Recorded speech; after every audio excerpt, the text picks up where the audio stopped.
Hello, everybody, and welcome to another Hearts and Minds moment with Byron Borger. Byron, how are you doing today? I'm doing good, Phil. It's great to see you. And it's great to be with CCO staff who are out there doing good work with students. So it's a real privilege to get to talk to you a little bit. Yeah, well, it's always great to be with you, and thanks again for joining us. And we're obviously getting excited and pumped up for the Jubilee season.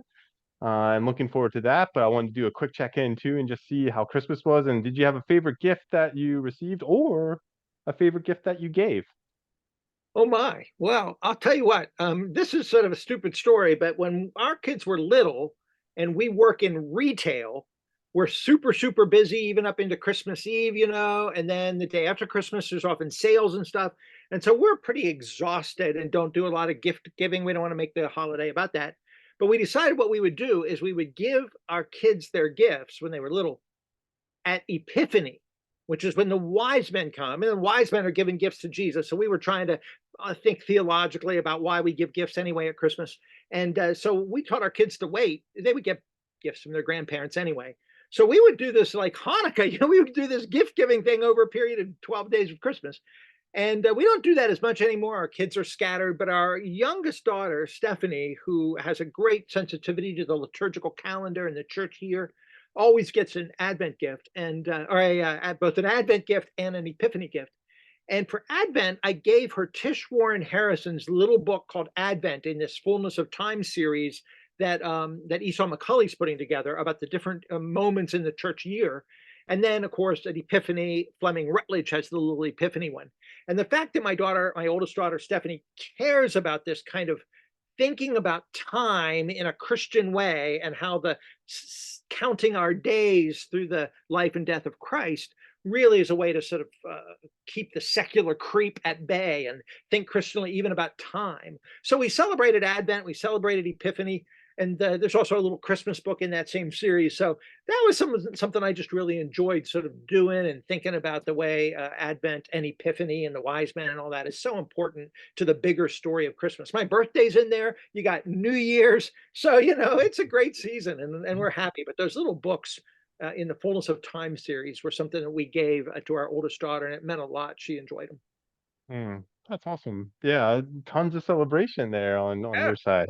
And happy belated birthday to you. I went off the list for my wife on a couple of things. So I took some risks, and one of those things is we don't get a lot of light, natural sunlight in the house. So I got her this like little home garden set. Like it actually like has water that it invigorates to keep out the algae and stuff, and it has its own like LED light that comes on and off by itself. And we've got herbs growing right over here behind the camera already. Dill is growing and sprouting, and so Oh, that's um, wonderful. That's it's great. been really fun and it worked. It's always good when it works too, when your wife actually likes the gift. But the light is like it's like the sun goes on in the kitchen. It just lights up the entire first floor. It is Wow. wild on Later on, you're that. going to tell me So more about that. My wife would actually like that as well. So there you that's cool. go. Yeah, Well, gifts. speaking of light, why don't you shed some light on our anticipation for Jubilee here? We've got, of course, one of the mainstays of the Jubilee conference. One of the things that we're inviting students to is to engage the whole of their life, engage their mind, and one of the main aspects of that, Byron, every year is the books that are available to them through your generosity, through bringing the bookstore and transplanting it to Pittsburgh for a weekend and coming back. So really excited to hear some of the thoughts and recommendations that you have in store for us here today. Well, it is always great because there's books that we'll promote, that we'll recommend, and that we'll talk about on the main stage. We haven't figured all that out yet, but we do know that there's speakers there, and I think it's helpful for staff to know and pitch these speakers who are also authors. And so just knowing that information, whether you buy their books or not, but just knowing something about who they are and what they've contributed to the broader development of the Christian mind in the Christian community is important. So I'll just tell you about a couple of the people that are going to be on main stage and the books that they did. I think they're very good. I helped recommend these people, as a matter of fact. So if it goes bad, you can blame me. But the first one is this woman named Elissa Weichbrodt. Elissa Yukiko Weichbrodt, Asian American woman. She teaches at Covenant Theological Seminary, or not Covenant Theological, Covenant College down in Lookout Mountain, Tennessee, down by the edge of Georgia and Tennessee. She's down there at the Southern Christian Reformed University and is a young woman who is an art professor. And she is going to be doing the first night on creation. She has an eye to creation, that we're made in God's image. So we're creative as humans made in God's image, that we are to enjoy the wonder and beauty of creation. So I don't think she's actually going to talk about the arts as such, although I would bet she'll use some slides of cool art paintings. I'll be disappointed if she doesn't. But her book is called Redeeming Vision. Redeeming Vision. I love those plays on words. Redeeming Vision and Redeeming Vision. And the subtitle is A Christian Guide to Looking at and Learning from Art. There's lots of full color, both modern art and contemporary art and kind of old classic Renaissance art in here. There's tons of color in the book. You know, it's laid out really nicely. It is a guide to thinking Christianly about the arts. So whether you're interested in the arts as such, whether you've got art majors on your campus or not, I think the arts are almost one of those great examples of what it means to think Christianly, to develop a Christian eye, to see the meaning of things. And so much in the history of Western art has got Christian underpinnings anyway. So any art history classes that your students are taking, whether they're taking them from a Christian teacher or not, they're hearing gospel. They're seeing paintings of the life of the Bible. And if you know your Bible, you're going to know those paintings better. And if you know those paintings, you're going to understand your Bible better. So this is a really important book for everybody. And I'm just tickled that this great, vibrant, young Asian American woman who's an art professor, really, really good book, really nice. She's going to kick it off, and I'm thrilled. I think that's the only book she has. I'm kind of proud that it came out last year, right after Jubilee, but we got it early. And we had pictures because somebody from the publishing house couldn't believe we had it. And there were pictures that ended up on social media. She was at another conference that very weekend and saw the pictures on social media and it's like, I haven't even seen my book yet. And we were selling it there at Jubilee last year, probably illegally, because it hadn't actually streeted yet. But there it is. We've got it. Redeeming Vision. That's the first night. Now, the second day is a very cool guy. And I'm thrilled to tell you about this guy, Claude Atcho, A-T-C-H-O, Atcho. Claude is an African-American literature professor and an Anglican church planter. So he's a pastor doing urban work in Richmond, Virginia, Church of the Resurrection, Charlottesville, Virginia. And he's an adjunct professor teaching literature. This book that he wrote is called Reading Black Books.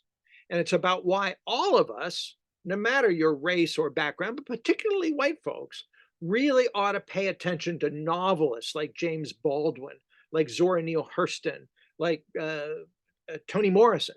You know, these are people whose faith and particularly history in the Black church has shaped their writing. Richard Wright, you know, these great authors that we should know about in the canon of Western literature, and what we as Christians can learn from paying attention to Black novelists. The subtitle is this, get this: How African-American Literature Can Make Our Faith More Whole and More Just. Now, again, not everybody's a literature person. Not everybody cares about racial justice and Black authors, but I'm telling you, we should. And this is really a nice way into that conversation. He's going to do the second talk. And to be honest, understanding the fall, he'll talk more about race than just race and not talk about literature as such. He'll be doing that in a workshop, I think. But as a preacher, he's really, really good too. He's an Anglican preacher and a church planter. So he knows the streets and he knows young people and he knows church planting. So he's a very cool, very handsome, very neat Black leader. And I'm just thrilled to get to meet him. We've exchanged Facebook stuff a bit and we have some mutual friends. So I'm thrilled that he's coming to Pittsburgh to do Jubilee. Another guy that's going to be speaking, it does not have any books, but I'm telling you, you can tell your students this guy is golden. His name is Abe Cho, C-H-O. Abe Cho, Asian American guy that works at Redeemer Press, founded, of course, by the late Tim Keller.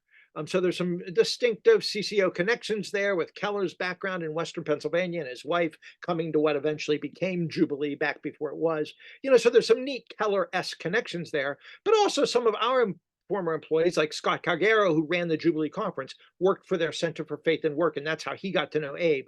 Well, this is a book that came out of the Center for Faith and Work, founded by Keller, called The Missional disciple. Those are two words we need in our vocabulary to be missional, not just missionaries, but missional in all that we do, thinking like missionaries as we reach the fallen West. And then this idea of being a disciple, a whole life follower of Jesus in all that we do. We're not just believe on Sunday, but we're disciples of his. So the missional disciple, and get this, the subtitle is Pursuing Mercy and Justice at Work. It's a 6-session course study guide. And inside the book, there's these QR codes that link to videos. So you don't have to buy a DVD, all that stuff's done. These are streaming videos for curriculum that you get for free when you buy this little book. And Abe is in sort of the leader of the video curriculum. So if you like Abe, you'll be able to follow up Jubilee with him. If you want to prep your students, you could watch one of those and sort of get a vision for him. And if we're wanting to transform college students to transform the world, if that's sort of our slogan, if we take that seriously, friends, this is the way we do it. We equip students to think Christianly about all of life, and then to invade a particular sphere of life, their own vocation, whatever it is, their calling, and we begin to think Christianly about being a leader in the work world. And that may mean being a whistleblower. It may mean just being a kind person. It may mean thinking Christianly and offering innovations in whatever it is area you're doing, because you understand God's creation and you understand the fall and you understand what Jesus would do to make it right. So this worldview of creation, fall, redemption in the work world, leading to justice and mercy in the work world, this is how we change the world. So this little booklet is ideal, particularly if you've got seniors going off into the marketplace and going into the work world.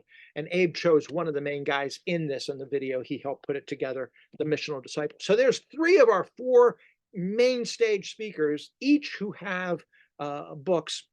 There's another guy that's going to be on the main stage. I don't think he's actually a main stage sort of keynote speaker, but he's going to be addressing everybody from the main stage. And he's a person that's done that before. And he's a friend of the CCO's, Justin Earley. You may know his book, The Common Rule, where we sort of develop habits. Think of Jamie Smith's Liturgies and Habits, where we develop habits for sort of making sense of life and how we deal with social media in an age of distraction, is what the subtitle says.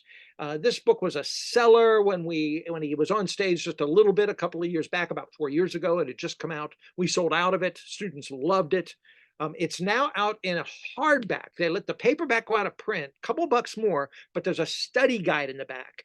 Actually, one of the reasons they put it out in this case-bound hardback is Amazon, sells pirated copies of stuff, and you can pirate and manufacture fake paperbacks easier than you can hardbacks.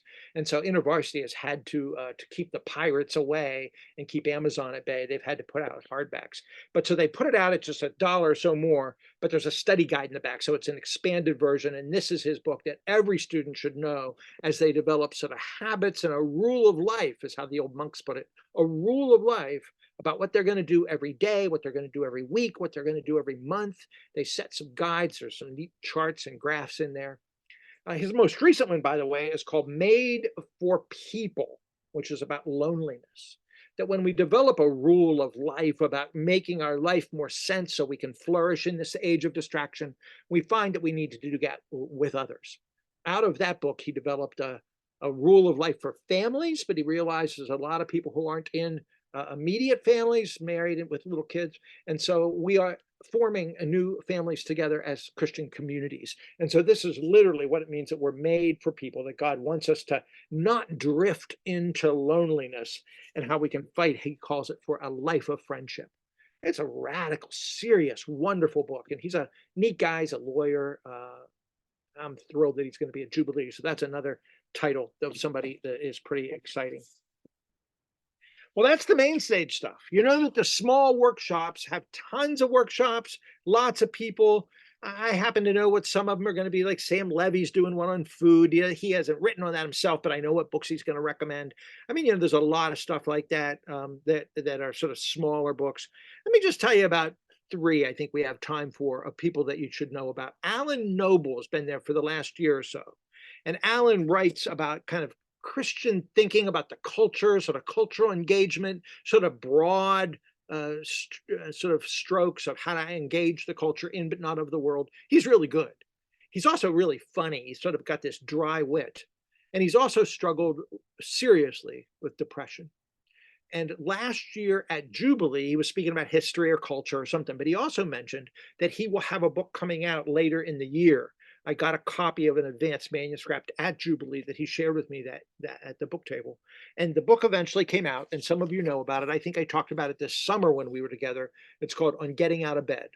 It's a little small book, little hardback on getting out of bed, the burden and the gift of living.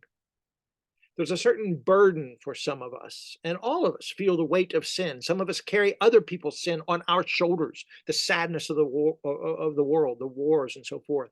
Others, it's just our own personal brokenness, and for some of us, it's no particular reason. It's not that we feel particularly hurt or abused. We just can't get out of bed. And so he's wondering why that is and what we can do about that and how we can be honest about how difficult human life actually can be. You know that, Phil. You've gone through some physical disabilities, and I have too. You know, we know this stuff. And so this on how to struggle with depression, with suicide ideation. He's going to talk about mental health, and he'll probably talk about some of his other stuff too. But I'm really glad Alan is there. And if you have students that struggle with depression, that are working with a hard kind of stuff in their life, he's not a counselor. He doesn't have any easy answers. But you know, his creation, fall, redemption sort of story helps him live into that in a way that gives an account for things and makes sense. So I love this little book. I've read it twice. It's really important. You could give it to students. You could get students there. He's going to be meeting with kids, and I know he's going to make a difference in people's lives. So I'm glad for Alan Noble. Another guy that's going to be there this year is a fabulous guy that teaches at Montreat College down in Asheville, North Carolina. Montreat is a neat Christian college down there. His name is Alex Sosler. Alex has some connection with the CCO-related higher ed degree program at Geneva College. You know, you can get a master's in the philosophy of higher ed up there at Geneva. And he's been through there. He helps teach with them and stuff. He knows Terry Thomas and all those guys over there. Alex is a fun guy. He's going to be doing a workshop on popular culture. He has a book coming out this year, an academic book on some themes around pop culture. He loves movies and that kind of stuff. But what he's actually known for, and he'll be doing one workshop on this too, is this book right here. It is called Learning to Love. The subtitle is Christian Higher Education as a Pilgrimage. Now, it is designed, I'm going to admit this, it's designed for students that go to Christian colleges, you know, Geneva and Grove City and Calvin and Eastern and Messiah, those kind of places, Malone. Granted, but it is also for any student who is a Christian who wants to think Christianly about being in higher education. So even though you have to translate it just a tiny bit, this book walks you through the idea of the ancient Christian practice of going on pilgrimage. That life is a journey, that it's a sacred, holy bit of travel. And you go from stage one to stage two. Think of Pilgrim's Progress or the Canterbury Tales, where you do it together with others. These ancient pieces of literature that have pilgrimage as one of our Christian practices is what he uses here to talk about going through major to major to major, from class to class to class, from year one to year two to year three. You're walking with God in community with others, so you learn how to be on pilgrimage. And what you're going to learn is, at the end of the day, it's about learning to love. That we love the stuff we're called to. We love our work. We love our learning. We're alive to life. John 10:10. We come alive to life because we've learned new habits in higher education. Think of Steve Garber's stuff, The Fabric of Faithfulness, where he documents what needs to happen when you're flourishing as a young adult in higher ed. Well, this is a book that actually gets at those kind of things. I helped with it a tiny, tiny bit. I'm sort of proud to say there's some great people that have got endorsements in the back. Alex is a really thoughtful guy, and anybody that wants to take sort of higher education seriously, and I know that that sounds a little boring to some students, but it's the water they swim in. It's the place they're at, and it's the context for our missional work.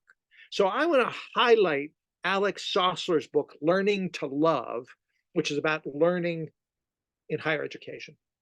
I think it's a great tool you guys should have. I think CCO people are going to resonate with it. I think you're going to enjoy his pop culture allusions. You're going to enjoy the idea that learning isn't just getting facts in your head so you can get a good grade, so you can get a lot of money, but so you can be trained for the kingdom of God to make a difference in all that you do because you've learned to love your material. So that's just one of the many books that are going to be at the Jubilee book table in that field. And I'm thrilled that we're going to get to talk with folks there, selling books there, highlighting these authors, meeting authors, getting their autographs. Build this up with your students. In this age of celebrity, we don't need fake celebrities and movie stars and stuff. We need mentors, people we can meet. And these guys, if students meet them, they could have their lives transformed by getting to know a famous adult who's written a book. It could be a real neat thing for your kids. So I would encourage you to have your students track down these authors, celebrate the fact that Jubilee brings in authors and brings in writers and brings in people that are making a bigger contribution to the broader Christian community. And we're right in the heart of it. So I'm excited. Yeah, that's great, Byron. Thanks so much. One thing I'm thinking of, two things I'm thinking of actually. One is for folks. I met a pastor this morning actually that doesn't think he can make it to Jubilee, but here's a way to bring Jubilee to him as well. Is to be able to like connect him with a book that expounds on this vision, someone that I can say spoke at Jubilee and gets at the heart of the CCO. This particular pastor wants to learn more about the CCO, and believe you me, Byron, I was taking a couple notes on like, oh, this book and this book might be great for this new pastor just trying to learn what it looks like to be part of the CCO. But a second thought I had, Byron, was, we're going to be bringing students. They're going to be interested in the topics and, of course, the books. Could you share a word about what it would look like to partner well with you and the Hearts and Minds crew in help students navigate Hearts and Minds when we get there in Pittsburgh? Oh, thank you, Phil. You're right. Those that have been there before know that it's the largest Christian bookstore in Western Pennsylvania that weekend because we have about 160 categories. We have 20, 30 tables. We have levels of shelves. There are more books there than you can imagine. We have to rent trucks and it takes us 2 days to set up. So, for starters, don't call me Friday morning and ask me to bring something because we leave Wednesday to get there. So it's funny. We always get calls like, Friday afternoon, and we've been there for days. And people are saying, "Can you bring this along?" So give us a little lead time if you need stuff. Get some vouchers for your students. Give them gift cards or contact us, or just when you even get there, if you have to say anybody can sign an MA sheet. Any of my students tell me what they got. We'll write down the book. So doing some kind of partnership around getting students, even if it's a little bit of $5 bit of a coupon or something, helps them then line up and stand in line to get that book and meet our staff. So it's fun for you guys to do that, and it really makes a difference when we go back at the end of the event and see who bought books and what they bought. We find that the campus ministers that have given vouchers or some kind of donation to the students really do make a difference. So that's a neat thing to do, and we are grateful. Everything will be 10% off, so there's a little bit of a discount. Don't let them go to Amazon. That's just stupid. So if they see stuff and we run out of it, we can order, we can mail stuff to you. So we're there to serve you and to help you. One of the big things, Phil, of course, and I think this is probably what you're leading to, is good conversations. We have lots of staff. They don't have to talk to me. They can talk to our volunteers. They can talk to Beth. They can talk to Beth's sister, Debbie. Lots of people are there. And what's important, I think, is if you introduce us to your students, that you give us a little hint of what we might want to be showing them. In other words, if they're a senior and they've been to Jubilee 3 times and they're thinking Christianly about science and they're maybe going to join staff, knowing that would be helpful because I give them a more serious book if they've read a couple things. If, on the other hand, they're not even a Christian yet and you don't know much about them and they've never read a religious book in their life, you may want to say, hey, they're kind of new here. That's all you need to say. I'll get it. No little secret handshake or anything, but letting me know if they're a believer or not. If they're in your group, you can say they're active in our group. They come every week. They love this stuff. Or you could say, oh, yeah, we just dragged them along and then they're here for the first time ever. And it'll give me a sort of sense of what to recommend and how we can help them with something sort of easy or something moderate or something more academic and serious. We have left, right, and center. Not all the books are Christian. Not all the books are accessible, but there's all kind of stuff there. We're going to find something for your students if you help us do that. So we're looking forward to the conversations. We're looking forward to meeting you and meeting your students. It's a great privilege to do that, and we really do view it as a partnership. So thanks. Let's do that, and let's be in touch.